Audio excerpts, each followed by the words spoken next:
my fellow YouTube nerds and fantasy football nerds? It is now the recap of the week for the NFL season. And man, was it a weird week. I mean, from Thursday night all the way to Monday night. I know a lot of people don't always recap on Tuesday nights, but I like to because I like to get that whole week in accumulation and know what I'm working with because I don't like to just kind of guess how Monday night's going to go. So I know it's kind of weird because Tuesday night, some people do waiver wire pickups and whatnot for Tuesday night, but for me, I'm all about getting the whole week in review, and I like to let you guys know who were my studs and stinkers of this week. I mean, I got a full list, 10 each, and man, were there some studs and were there some really bad stinkers. I mean, I could have filled up a list of 20 stinkers, but I tried to downplay it. Um, so without further ado, I'm actually gonna switch it up for this week. I'm gonna go stinkers this time because I usually do studs first, but I'm gonna end on the high note. So without further ado, I did it before, but stinkers, man. Man, were they smelly? Were they bad? They were freaking odor eaters, man. Um, so they're also called my duds, but I like stinkers better because, man, did you stink? Well, before I get to those, man, I'm not gonna get to stinkers. I'm actually gonna get to losers right now. Loser of the week, man. I mean, it's usually Antonio Brown, but I mean, someone else overplayed him. It has Vontez Burfict. Man, you are a loser. You're a loser for how you play the game, how you approach the game, who you are as a man. You have to be a man to play this game, and I'm glad they suspended you for the whole year. See ya, bro. Wouldn't want to be ya. You lost yourself millions being like this kind of player. So that's all I gotta say. See ya, bro. Now on to the duds, on to the stinkers. First, OBJ, Cleveland. They're double covering him. It's not necessarily his fault. It's kind of Baker's fault. It's kind of the O-line's fault. It's accumulation, but OBJ, you aren't the problem, but you are not the solution right now. So the other Jarvis Landry was doing way better than you before he got hit out, but I feel like he can step it up. It's just he's getting double covered, and the quarterback isn't throwing to him as much. Next, I don't like him anyways, but Dak Prescott. Too bad, so sad, man. This is bound to happen. They're not going to win this Super Bowl this year. They're a pretty good team. They're just not a great team. Just gonna move on for that one because that's an easy target. After that, I'm just gonna make it pretty general. Cincinnati's O-line from Monday night. Holy crap! All five of you suck. I mean, get your stuff together. You suck without a doubt. You're not good. I mean, you guys are veterans. You guys have been in that system. Like 3 out of 5 of you have been in that same system for like 4 years. We're in the same line for 4 years. So it's like, come on, what are you doing? Again, easy target. So I'm gonna have to move on for them because wow, oof, that was ugly. I mean, that's pretty nicely ugly. Ugly is a nice word for him. Next would be my boy who I drafted in both my leagues, Greg Olsen. Greg Olsen, man, it was a down week for him, but he has been a stud 2 out of 4 weeks, and that's saying more than a lot of people have for a lot of tight ends. I mean, he's a stud. He's healthy for the most part. He has his back problems, but that's like anyone in their 30s at this point. I mean, at least he's playing. So Greg Olsen is an automatic start for me at tight end. If you don't have a better one, like a Travis Kelce or Darren Waller, that's why I fight between him and Darren Waller because I have them both in both my leagues. So it's like the lesser of two evils or the better of two angels right now. After that, Tom Brady, I gotta put him in this list because this is probably the only time he's gonna be in my list. Tom Brady, sorry, when you complete less than 50% of your passes, you're gonna be on my list. I don't expect you to be on it more than 2 or 3 times this year. That's only because here's the average. Here's you, man. You are my boy. I mean, he's a great person. He's a great player. He's like in his like 41, 40. I think he's 41. That's ridiculous. He's crazy good. I mean, but still, when you're Tom Brady, you're up here. When you play right here, I gotta put you on the list. Sorry, man. After that, Philip Lindsay. It's not you. It's the system. It's the coach. But when you get 50% of the touches after you just murdered it for him last game, I gotta put you on the list. You're not consistent. You're not even like a number 2 running back for me in a fantasy league. You're just okay, and you're kind of a flyer.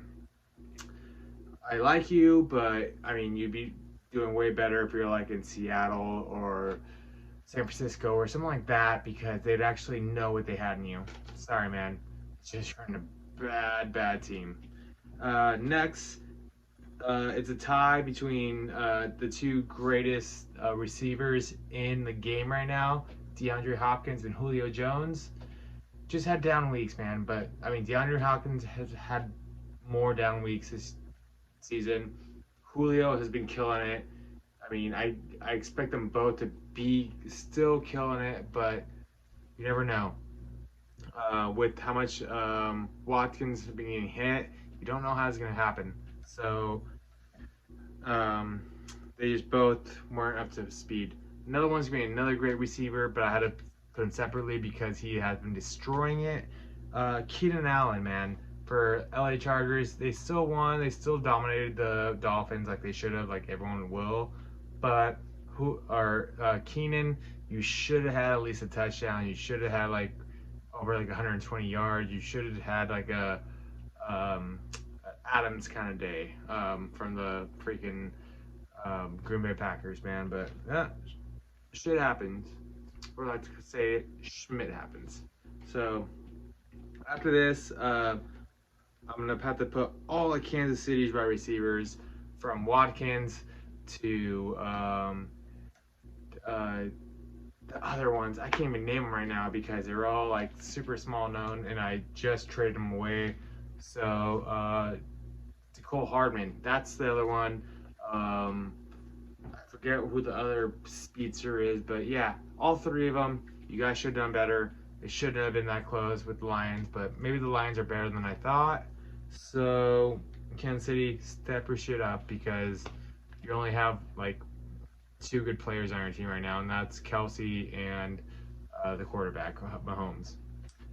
Next would have to be my last one, or kind of least at this point, because I don't trust that offense at all. I actually just traded away the running back and the wide receiver in one of my leagues because I don't trust that offense. It's terrible. It's a terrible offense, and I feel like they're just running the running back into the ground.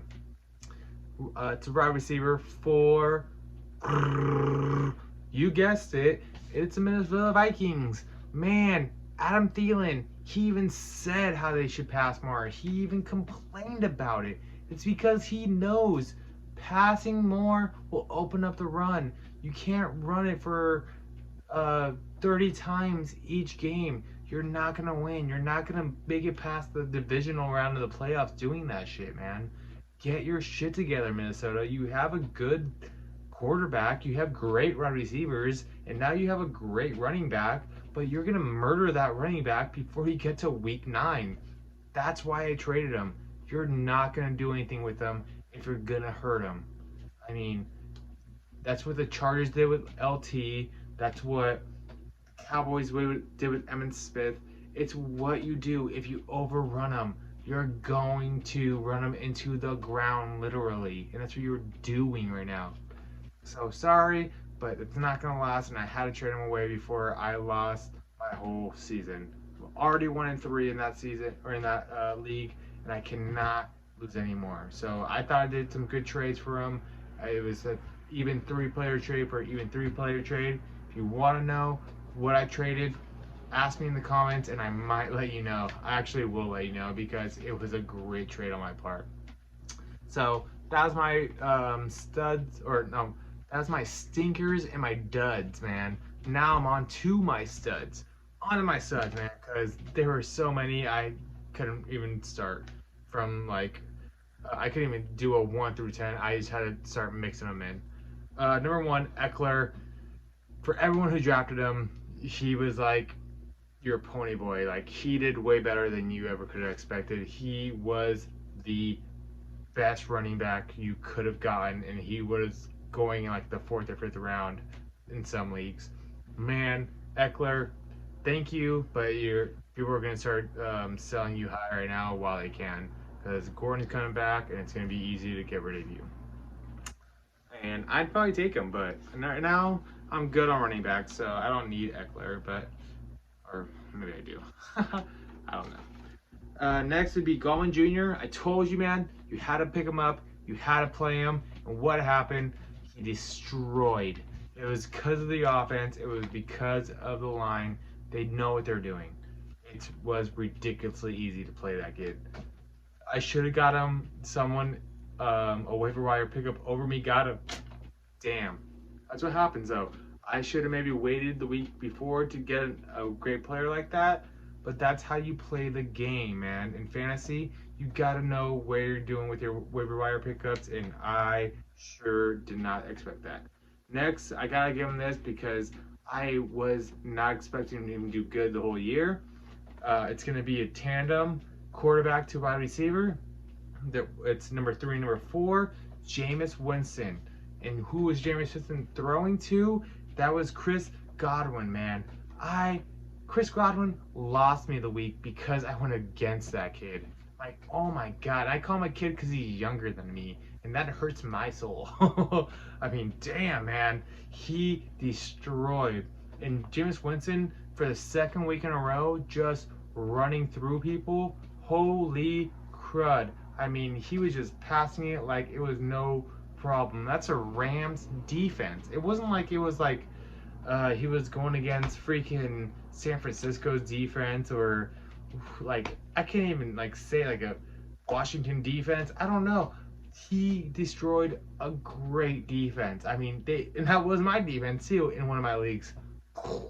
Yeah, didn't that suck to watch through? That really hurt the soul. I mean, it was Jameis Winston. I thought I was golden, pony boy.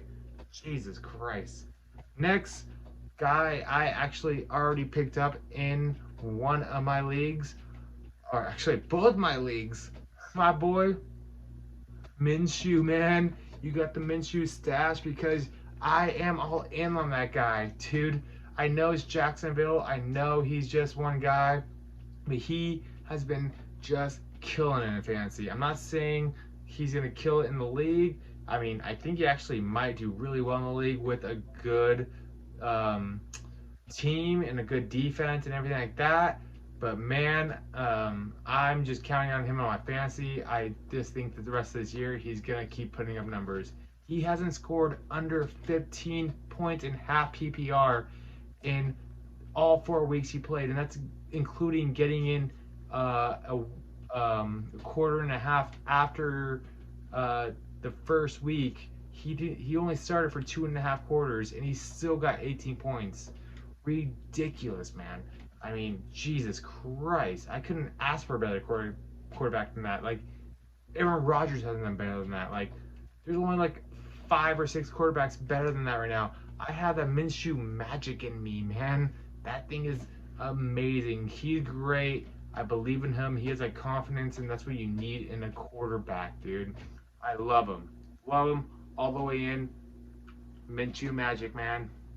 That's where it's at. After that, Darrell Williams.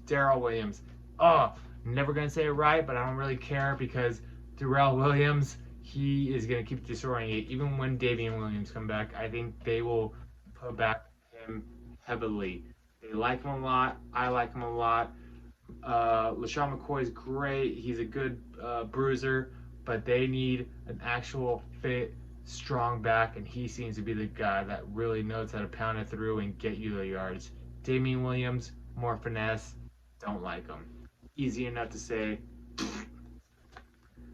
After that, Aaron Rodgers just killed it on Thursday night, and I thank you for that because you are my quarterback in both my leagues. Ooh.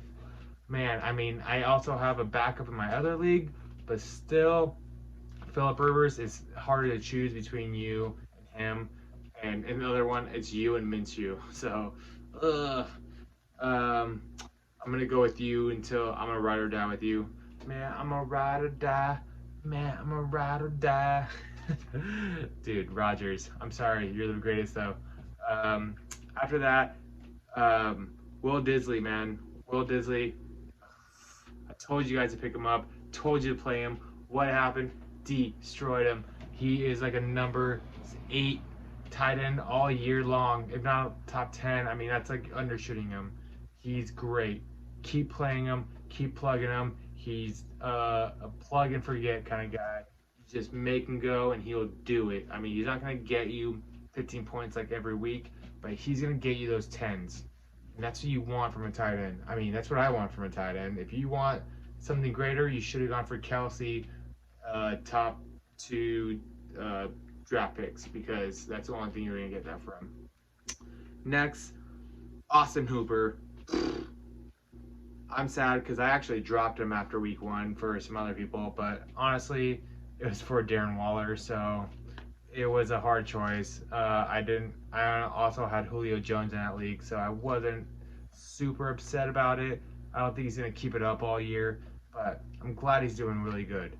It's just the offensive line is so bad. He's dumping it off a lot more. That makes sense. Matt Ryan's just scrambling and trying to just get it to the guy he can. I get it. Last but not least, Robert Woods for the losing Rams. Good job. I mean, I didn't think you were going to do it this week, but you did this week. I mean, I didn't think you were doing it any week, really. I don't really like you much as a player, but I hope some people played you because they probably needed to. So, I mean, he had like over 10 receptions, over 100 yards. I don't think he had a touchdown, but that doesn't matter because I don't think a lot of people had a lot of touchdowns in that week besides Todd Gurley. And I'm glad I played Todd Gurley because that's all I have at running back, really. But at the same time, Todd Gurley only had like 15 rushing yards. Robert Woods had a lot of receptions, but also, I mean, I think Jared Goff passed for like 50-something. He passed it like 50-something times. It's ridiculous. He's not going to do that every week. No one's going to get spread out that every week. So I'd probably sit Robert Woods anyways this next coming week because it's not going to be the same. But with that being said, I have to give him his props for this 1 week. I mean, he really stepped it up. He's bowling 25% right now. It's not a bowling term, but whatever. I think he did really great. So did Cooper Kupp, though. So did Todd Gurley because everyone in that offense had a chance. So I really appreciate you guys listening to my studs and duds, or my greatest and my worst of the week, or my stinkers and my bombs of the week. I don't know how you want to call it. I'll call it how I want. I'm going to probably change the name 100 times before I get this one perfect. But I appreciate you guys listening to me. If you enjoyed this video, please leave it a like because it really helps me out. It helps spread the word. It helps spread the love. Leave a comment if you have any advice, or if you just want to ask me about some sits and starts of the week. I'm glad to answer them all. I'm always listening. I'm always responding. Subscribe for more videos that are coming because I'm trying to shoot them out all day, every day. I know I work 10-hour shifts, but I'm here to service you guys because this is what I love to do. I love to talk football, love to talk fantasy, and I love to talk to you guys, and I love everything about this. So like, comment, subscribe. Let me know what you want. I've been Daniel. You've been awesome. Peace.